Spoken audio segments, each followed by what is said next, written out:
Cashflow Diary Podcast, episode 135.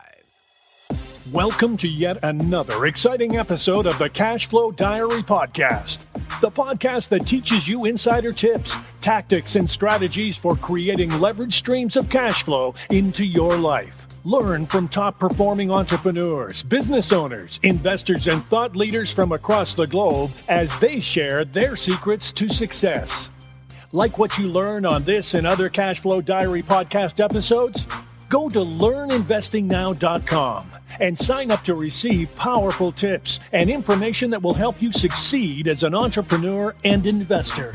Now, here's your host, investor, entrepreneur, business owner, educator, speaker, author, and master facilitator of Robert Kiyosaki's cash flow game, Jay Massey. All right, and welcome to another episode of the Cashflow Diary Podcast. I'm your host, Jay Massey, and guess what, guys? We are going to talk about something, again, that we have not talked about in a little minute. Here's the thing. Many of you know that there's so many different ways to create cash flow, and we do our best to go out there and find some of the biggest, baddest, brightest entrepreneurs we can find that are out there making things happen. One of the things that I often think that we forget about is just because we're out there to build our businesses and create cash flow, et cetera, that doesn't mean that we have to only do it, quote unquote, for the money, but we can also do well and do good simultaneously. And I think there are so many limiting beliefs that we have out there that tend to stop us. We think we're too old, too young, too this. And I think today's guest is absolutely going to blow your mind. Today's guest is none other than Peter Harris. He's the manager of University Venture Fund, an $18 million venture capital fund designed to give university students the opportunity to evaluate and invest in high-growth startups alongside other seasoned investors.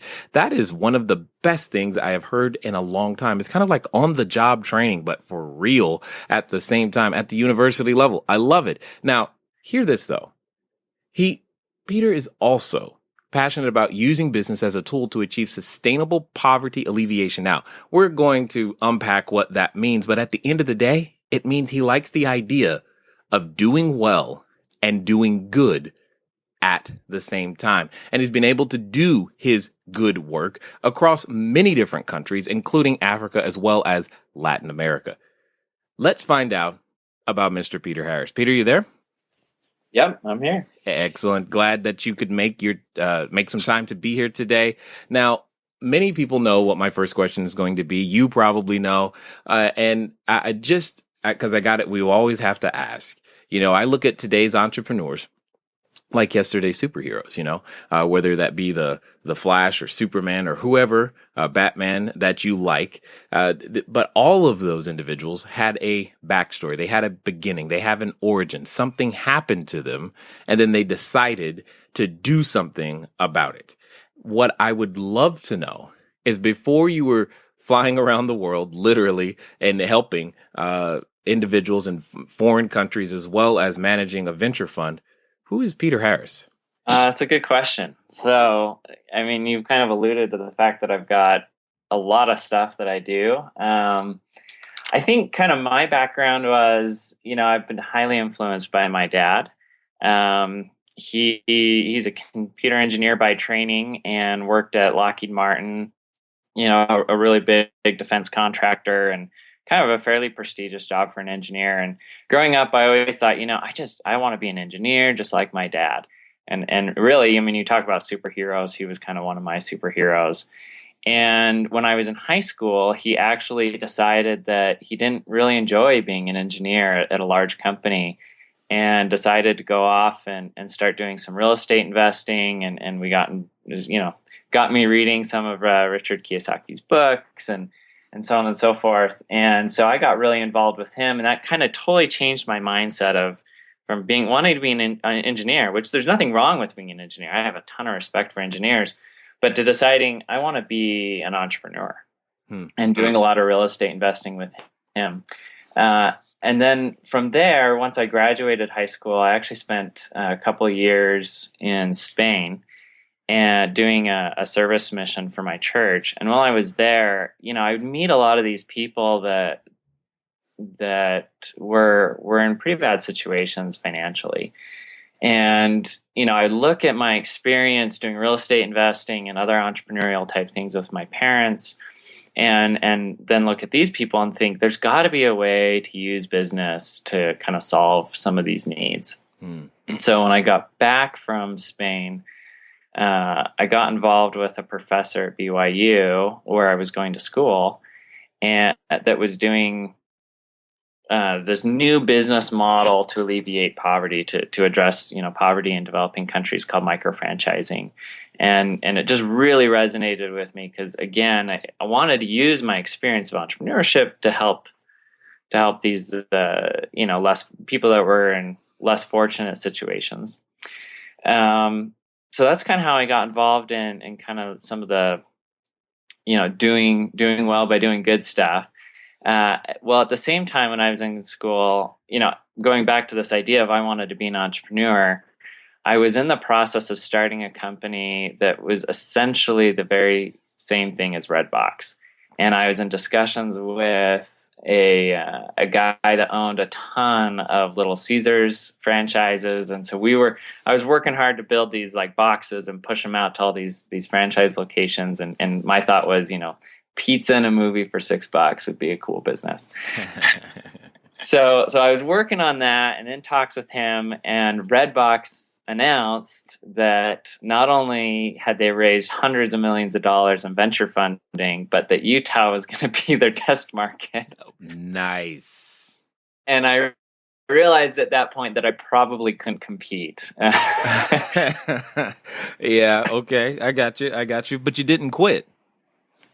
No, so I mean, what I decided, well, what I found out about was this new fund at University Venture Fund that my friend told me about, and he said, you got to check this out. It's really interesting. And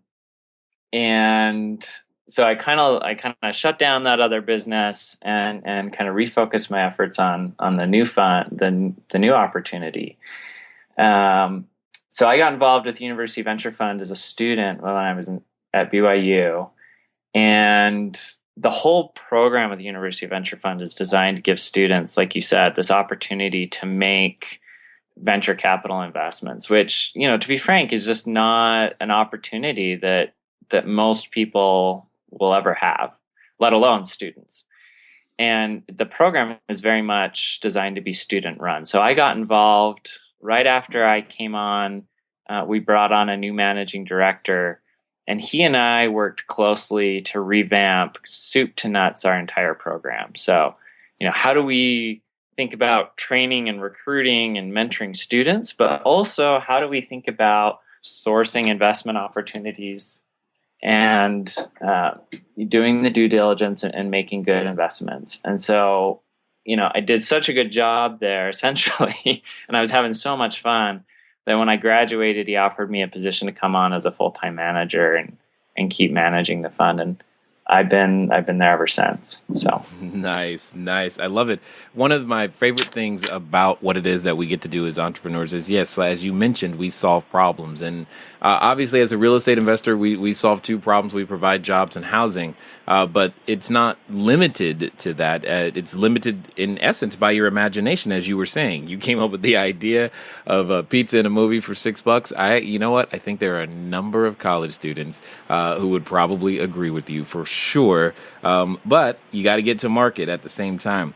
One of the interesting things that you've mentioned that I don't think anyone else has mentioned thus far is the influence that your parents have had on you.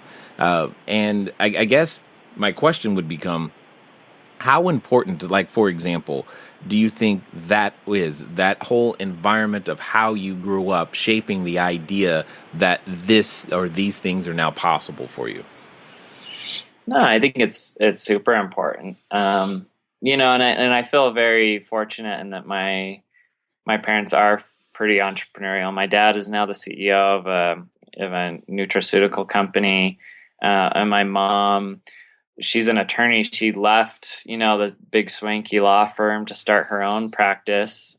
She does bankruptcy law, and her firm is the largest bankruptcy firm in upstate New York. So, but I mean, those are very entrepreneurial type things to do. And I think being able to see them and their willingness to take risks and not afraid to fail and kind of push in those new directions gave me kind of the courage that, yeah, it could be done. And, I didn't have to go through a traditional route to achieve kind of the things I wanted to do. And indeed. And I like that idea, especially what you mentioned when you say you're not afraid to fail. I think that's one of the things that stops too many of us from actually trying to dare greatly or do something that would be great. Now, one of the things that you've said that I don't know if enough of us even understand is this concept of micro franchising. Help us understand what that is.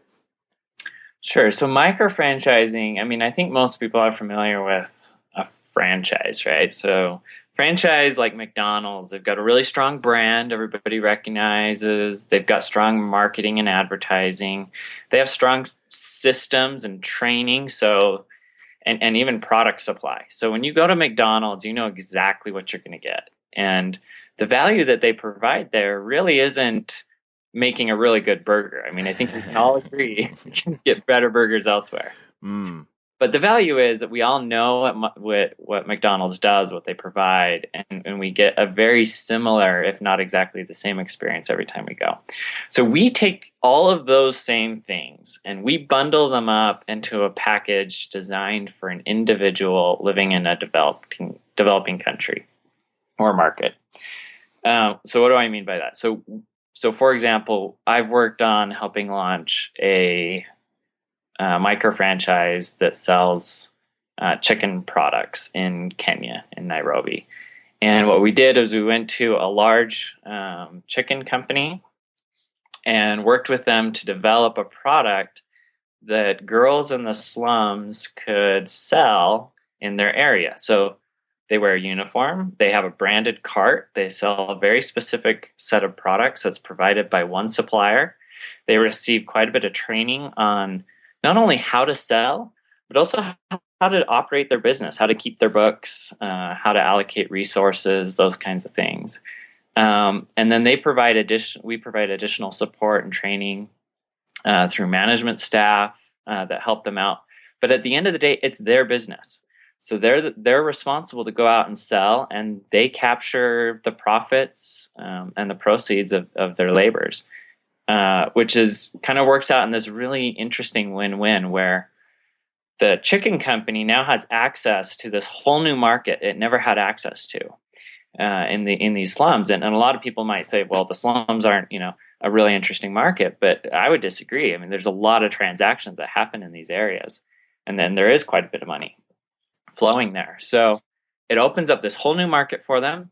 And for the girls, you've now stripped away a lot of this entrepreneurial burden of, well, I got to go figure out what I'm going to sell, who I'm going to sell it from, how I'm going to price it, how I'm going to market it, how I'm going to operate my business. You can solve a lot of those issues for them and reduce that risk, which for these girls or these people in these markets is crucial because, you and I can take risks and recover fairly quickly from them because of, the benefits of where we live and so forth. But for some of these people, if they don't sell something that day, they don't eat that day. And that can have devastating consequences, not only on them, but also on their children.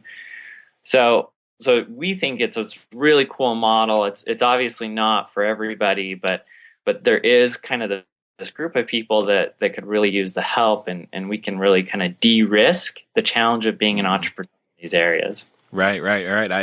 I've said it before. No one has a money problem. You have an idea problem. And when you begin to use these ideas to go out there into the marketplace, you have this ability to create and solve your own problem. And in this particular case, you've solved someone else's problem for them, because that's what entrepreneurs do. But at the same time, they still have to take that ownership and responsibility. I love it a whole ton. Now, where does an idea like that come from? Where do you get up the courage to say, hey, Mr.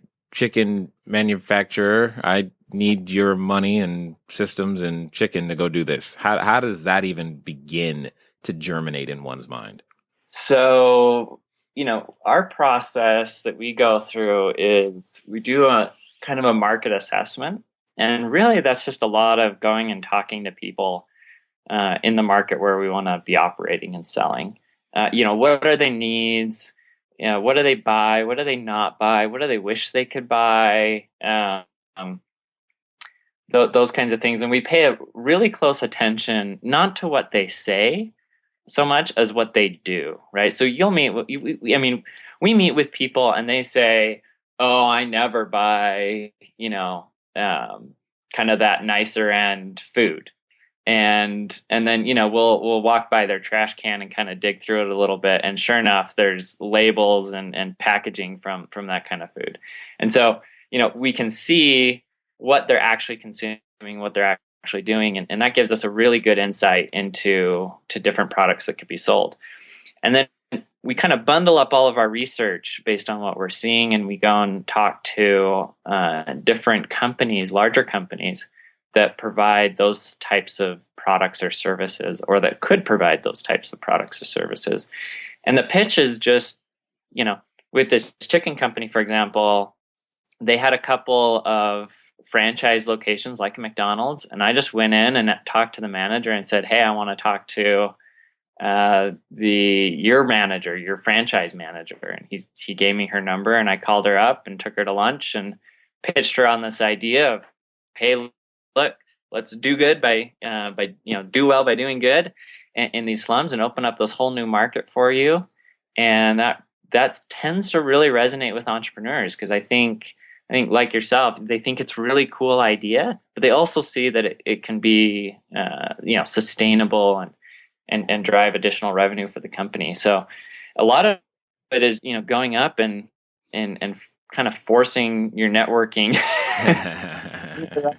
But I mean, people are always. I've found that most people are generally interested in chatting and talking about new ideas, especially if they're entrepreneurial. Right. Now, you bring up a subject that might scare a few people. You said forcing your networking. I know for myself, I'm naturally, and people still have a challenge believing this, but naturally I'm an introverted person, so it's not exactly like, hey, let's go meet 200 people today. That's rarely on my list. So, how does one become that person in that sense? How did you learn to force your networking? Because that's clearly, if I'm going to be in business, I'm going to have to deal with people. And most importantly, people I don't know. Mom called them strangers and said, don't talk to them. But now I've got to talk to strangers. So help me out, Peter. What are we going to do? Sure. No, I mean, and I can totally resonate with you, and that I also am pretty introverted. I don't like, cocktail parties and going and with, everybody there and kind of going outside my comfort zone.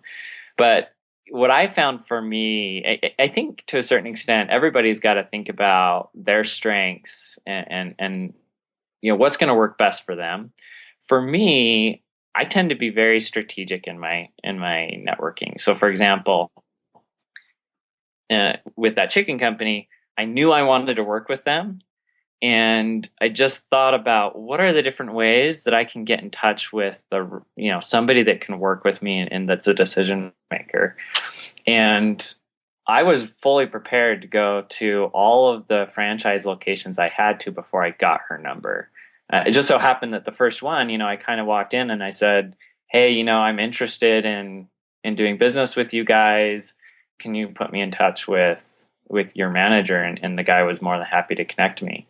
But I found that, oftentimes if you're strategic in how you're thinking about it, approaching these people, you can often get in touch with just about anybody. So it's a matter of finding and thinking about, how do I get to the person I want to talk to?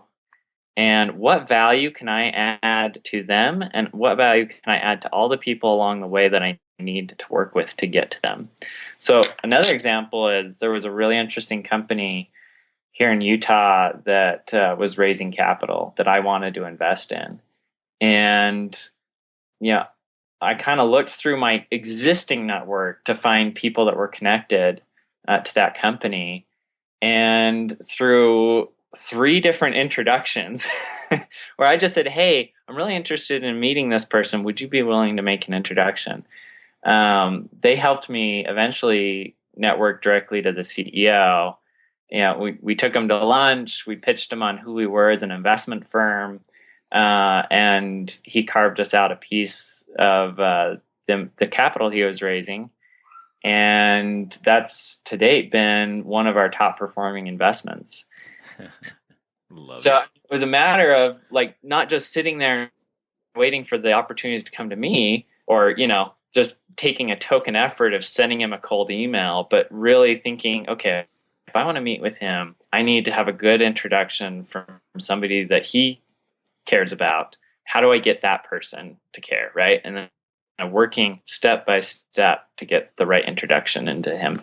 Absolutely. Well, and I love what you just said about not taking something more than just a token effort of sending a cold email, because I'm sure there's at least one person listening right now who said, yeah, I did that email. That's exactly what I did. Oh, now they know what they should have done instead in order to actually make something happen. So let's talk about this idea of investing in companies as the asset class and how to make that work.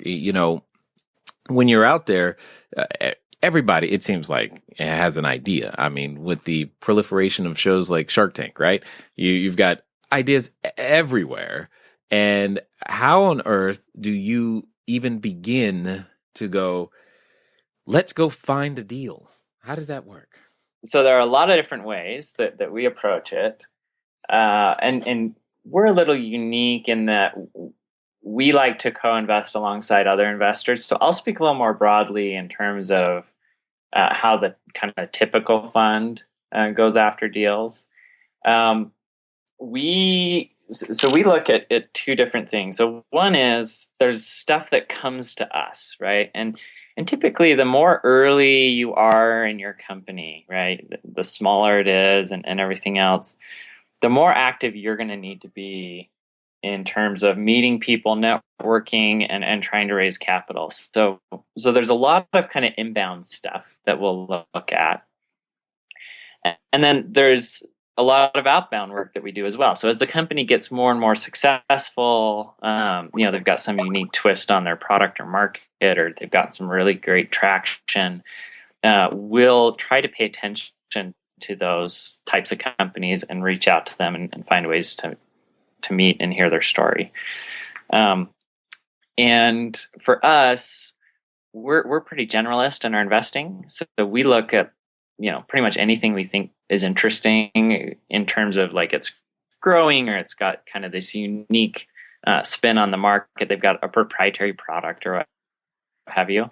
But other funds, are very specific in terms of we do software technology investing, right? And that's all they do. And they will go and think about, there's this new market that we see is going to happen, and we want to understand every company operating in that market, and we're going to put a bet on the one we think is going to win, right? And so they'll do that and be very kind of strategic in the types of investing that they do and the companies they go after. So if I'm an entrepreneur, hypothetically speaking, of course, right? If I'm an entrepreneur and I'm going out there to seek capital, I'm looking for individuals like yourself. What is it that I need to make sure I bring to the table? And more importantly, what's the one thing I need to make sure I don't do so that you and I can figure this thing out and make our ideas happen? Sure. So, I think one of the most interesting things that's happened over the last decade is the ease of starting a business. Even a technology company today doesn't require hardly any upfront capital, right? I mean, it's like you said earlier, it's not a money problem; it's an idea problem and a confidence problem, maybe, of just going out and doing it. And so, if what I love to see in entrepreneurs that I meet with is ones that have just gone out and done it. They may not have millions of dollars in revenue, but they've scrapped together a product. They've found somebody that really wants it, a market, and they've got some initial traction that shows that they figured out a real need in the market. And no, their product is not beautiful, and it doesn't have all the features that they wish it had, but it has the core value that customers want and are willing to pay for. And at that point, then it becomes really easy for me to look at it and say, yeah, if I give this entrepreneur more capital, they're going to be able to, flesh out their product and really take it to a broader market and get it in front of more of these types of customers that it's already resonating with, and really build their business. And so those are the kinds of things I'm looking for. In terms of the things, the one thing not to do. That thing you've seen so many times, you're like, oh God, here we go. Yeah, that. I think I would kind of boil it down to getting advice from what I would call legitimate investors or mentors. What I've seen over the years is that there are kind of two sides of the house. There's one side of, what I would call legitimate investors, in that, they're very professional, they manage funds, or they've sold their company at a very high multiple and they're now an angel investor. They're people that are really sharp and do a really good job. And then there are kind of a more fly by night, make promises, but you can't really ever nail these people down in terms of what they've done or how much money they've, and I'm not an exact dollar number, but know for sure that they've actually made as much as they seem to say that they've made. And I've seen a lot of entrepreneurs fall in the trap of getting involved with those types of people. And ultimately the problem is that they get bad advice, they get bad terms on their investments that they take. And it can actually be really damaging if their company does grow and is successful. So I guess at the end of the day, I would just be very careful about the types of mentors you have, but also get a really good mentor, because they can be the difference between success or not. Yeah, you could say that again, in so many different ways, because in theory, the mentor has been there. They have done that. They have already made the mistake that you're about to make, and they have the ability to steer you from it. Speaking of mistakes, I'm assuming you don't, like most people, we don't have a perfect track record. I would love to hear of what you would call one of your greatest, most epic failures thus far. Are you tired of letting good cash flow generating ideas go to waste? Go to cashflowdiary.com/ready to apply for a complimentary, yes, that means free, one-on-one breakthrough session. Take action now. Go to cashflowdiary.com/ready. Again, that's cashflowdiary.com/ready. Before we get back to today's episode of the Cashflow Diary podcast, your host, Jay Massey, has some important insights to share with you. All right.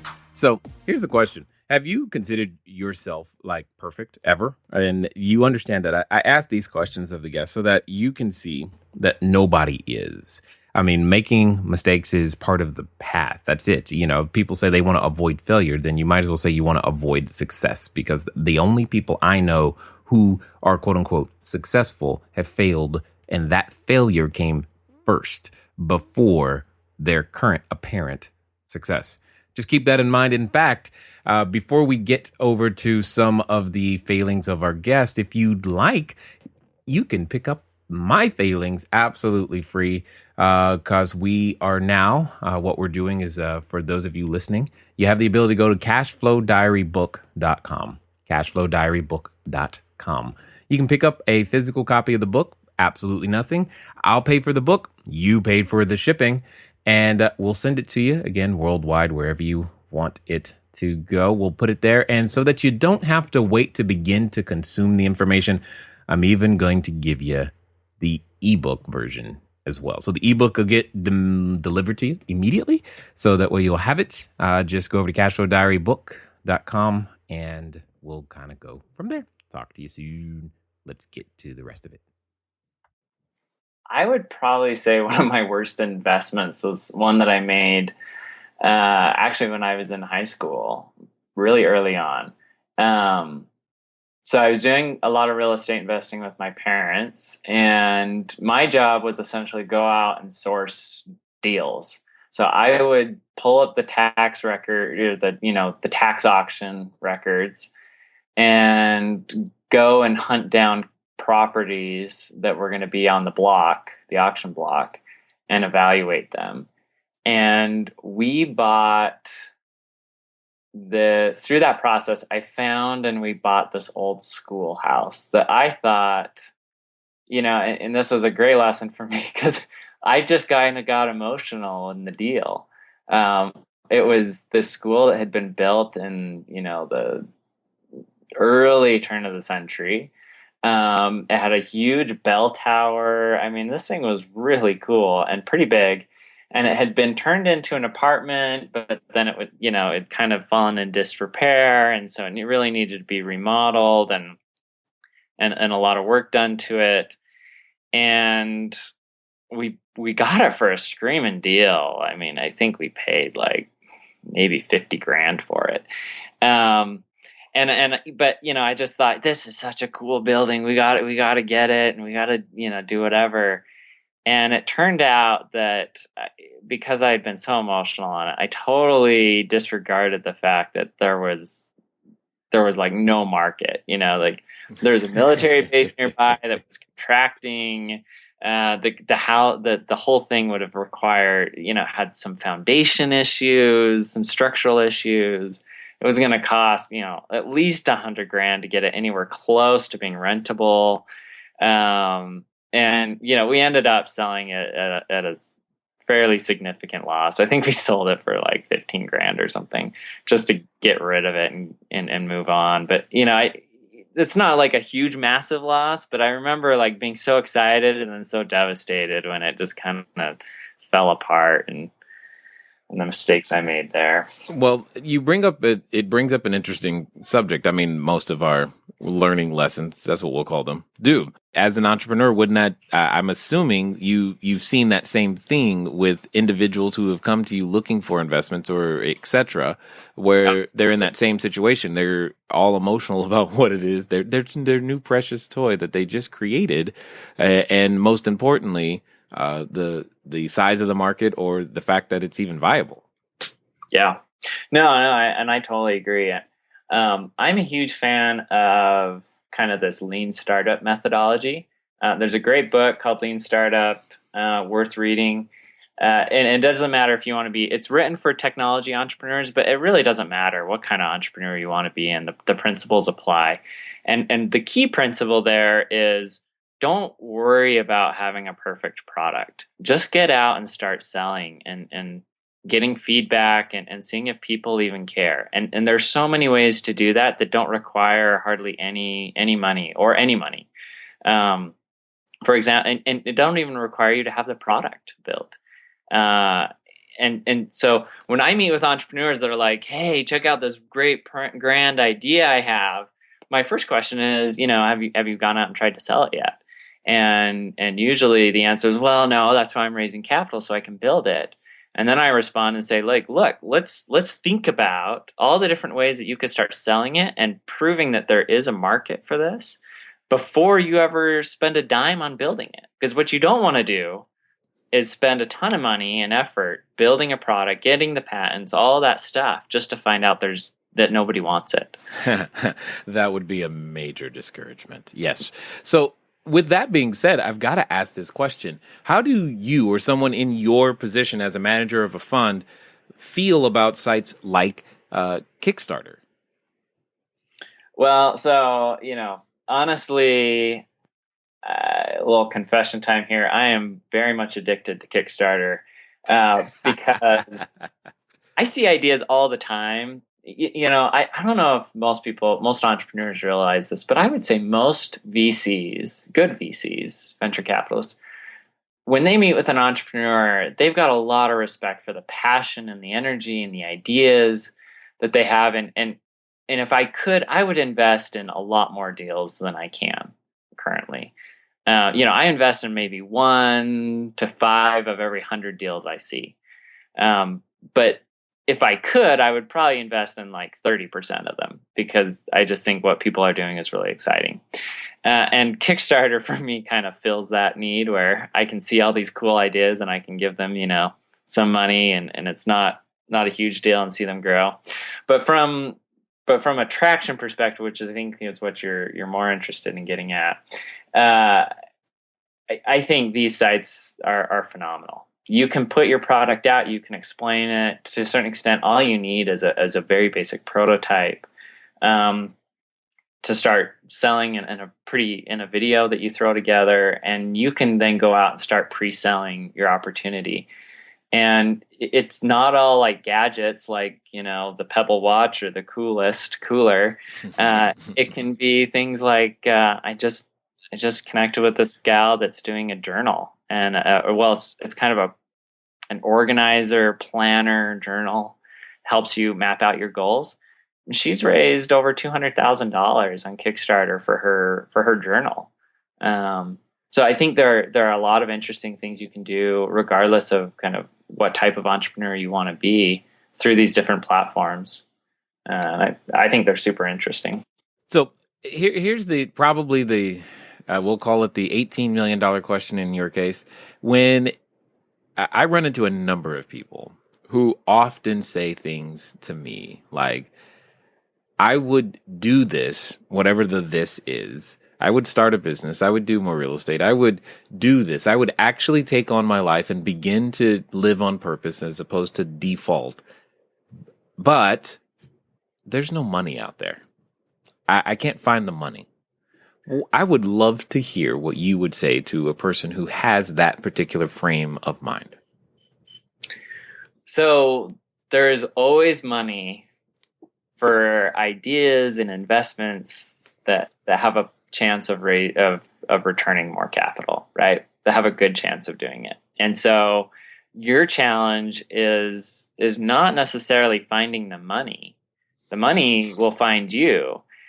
Your challenge is figuring out, how do you craft the right story? And so part of that story could be like, go out and prove that there's a need for this in the market, right? One of the techniques that I think is super easy and doesn't cost hardly any money, most people can afford, is design your product, throw together a website that sells it. You can do that through things like Shopify. It costs you $15 to throw up a full e-commerce website, and then buy $50 worth of Facebook ads to promote it, and see if people actually, you can target your Facebook ad just to the exact market you think would be interested, and see if anybody comes through to your website and tries to buy. You don't actually even have to supply the product. You just send them an email and return their money and say, we ran out of stock, and we'll let you know as soon as more comes in. But you can do things like that are very cost effective. You can test your market and then collect a bunch of this data, and then go to an investor and say, look, tell them the story, right? Show them the data, show them the demand and the interest in your product and the pre-sales and whatever it is. And if you have that kind of data and that kind of traction, I guarantee you there's money out there that will help you along your way. I love how you just you did that. You just gave away like one of our most super secrets right there. That's awesome. Because at the end of the day, if you can't find a buyer, even if they are existing, even if they're out there, but if you can't find them and they're not willing to deal with you, it still doesn't matter. And you guys, I love that strategy because it helps avoid so much wasted time and risk and waste. And what was that? That was like, what, $65 you just said we could do that? That's awesome. I love technology for that specific purpose. So with that being said, is there a particular, I know for me, we have our favorite types of real estate that we like to look at. I'm assuming for you have a favorite type of, business that UVF prefers or Accenture. What is that target entrepreneur or business that's in your mind that go, man, I hope today I find one of these?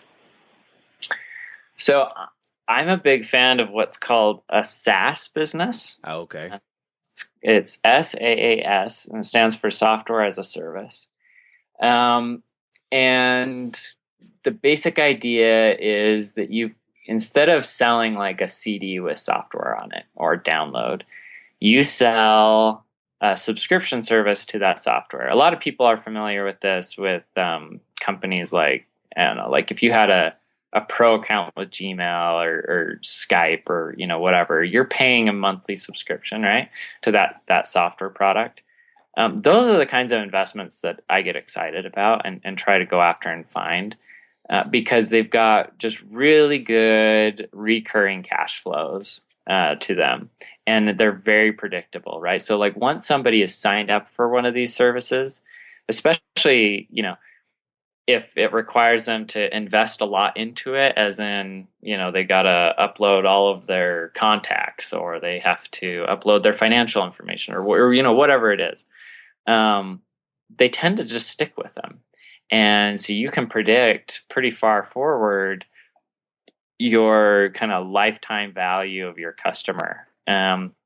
So it makes the business really nice because you've got really strong cash flows coming in.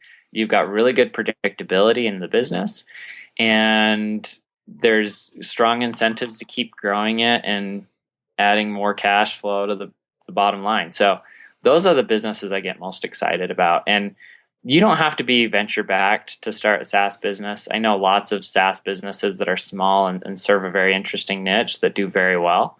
And I know, we're investors in some of the biggest SaaS companies in the country. So there's kind of a wide range there, but those are the ones that right now get me the most excited. No doubt.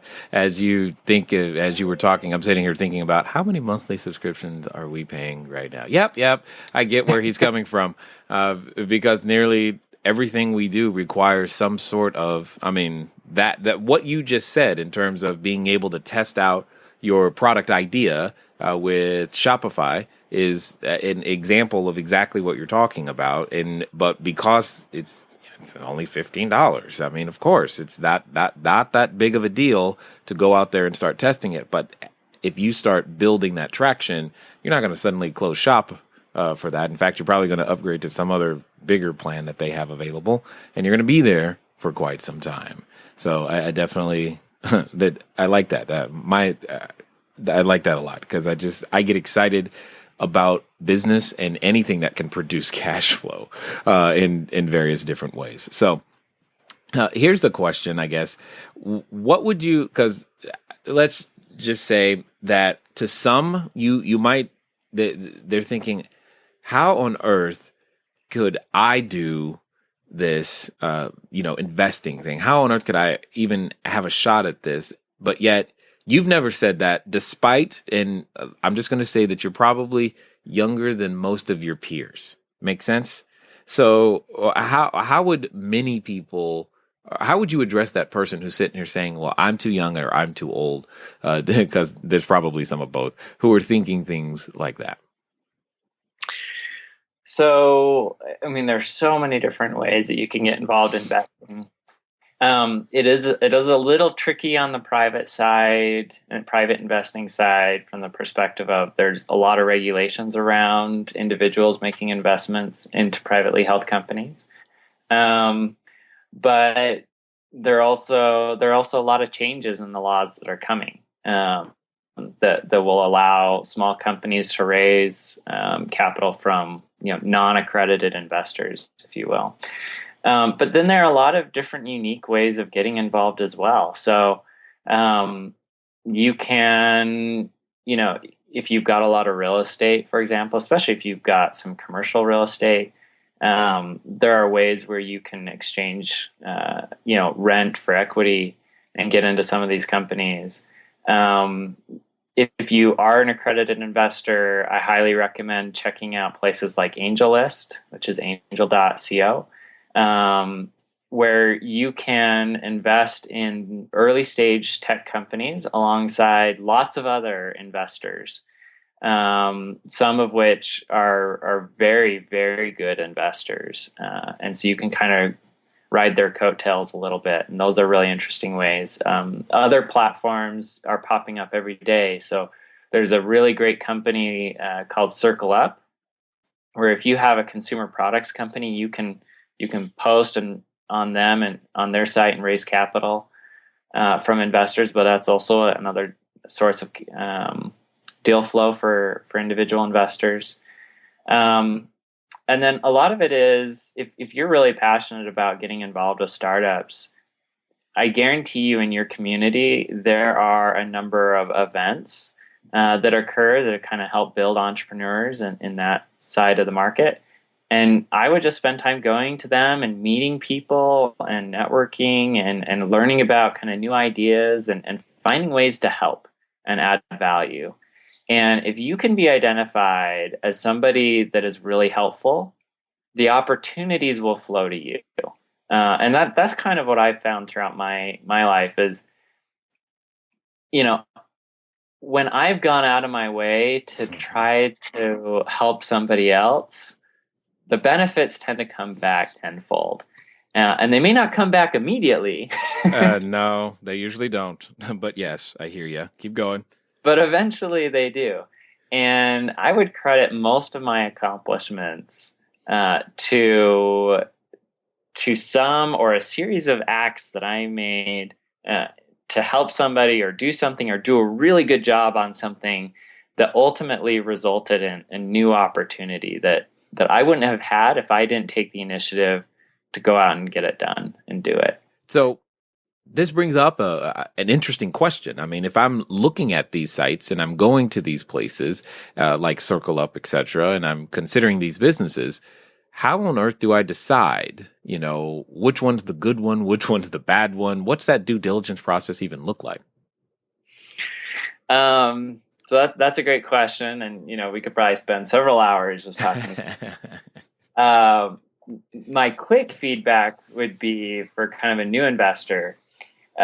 First of all, I would say, and this is classic Warren Buffett advice, like only invest in stuff that you feel you can understand.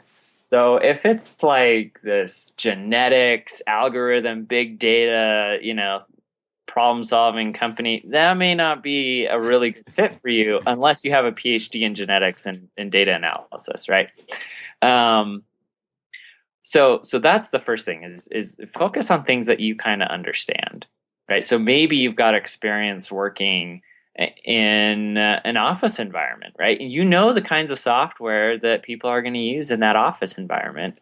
And so you can then go and evaluate companies that are trying to sell software to those types of offices, right? So everybody's probably got some experience that they can use to evaluate investments. So that would be the first thing, is focus on things that you can understand. And then the next thing is, and I'm biased again, is look for clues that point to the fact that the company has figured out this idea of product market fit, as in their market and their product fit together. There's demand for their product, and that can be demonstrated through data, like the different techniques we talked about. It can be demonstrated through actual sales and traction, and in some cases, that it's not easy to do that, but it can be demonstrated through pre-orders or through interviewing customers or other things. So that's kind of the next place I would focus on is does this product really fit a need in the market? And then the last thing, and I'm not saying it's not important or it's least important, but I would look at the team. So does the team have what it takes to actually pull this off and achieve the full potential of the company? And VC investors are very, very common in saying that they look for they would rather invest in a BID idea operated by an A team than an A idea operated by a B team. And so you just want to focus on those people. Do they have the right skills, the right passion, the right attributes to make them successful in running that business? And do they have the right people around them to make them successful as well? So those are, from a very high level, those are the kinds of things I would look at. And then, beyond that, there's a whole bunch of other things that you could look at. Beyond that, there's another 4 weeks of work. Right. Got it. But those three are good places to start for sure. Totally understood. So if, having listened now and invested here with your time with the Cashflow Diary audience, I'm sure there's an individual or two who may be at this point going, you know what? That's it. I'm ready to become this entrepreneur. I want to do this thing and make it happen. And that's good. But where is the best place for any of us to catch up with you and what you are up to and what you've got going on? So we're in a bit of transition with our fund, which, so what I would say is, feel free to check me out on LinkedIn and message me if you want to connect. My LinkedIn address is just linkedin.com/PeterHarris1. And that's probably the best way. And I've got some really exciting news for our next fund that we'll be announcing, in a month or so. So you can kind of follow my news and what we're doing there. And, happy to help however I can. All right. So for that person who's got the courage now, or at least is feeling like, all right, I'm going to make this happen. I'm going to put on my superhero tights and outfit for the first time in my life and go make this thing happen. What would you have to say to them? I feel like most of the time, everybody's got great ideas, right? And, it's all of these different things that hold them back. I would say just start doing it, right? Take that first step. Figure out what that first step is, and then take it. And sometimes that first step, not only do I do venture capital and do I do this stuff internationally, but I've also got a number of side businesses that I've run with some friends. And for us, the first step was just, hey, let's get together, let's brainstorm some ideas, let's come up with one that we like, let's go test it and see if we can start something. And that's a pretty easy first step. And so I would say just, take that first step. Think about, how can you address the issues that I talked about from the investor perspective, right? For yourself, right? What things are you good at?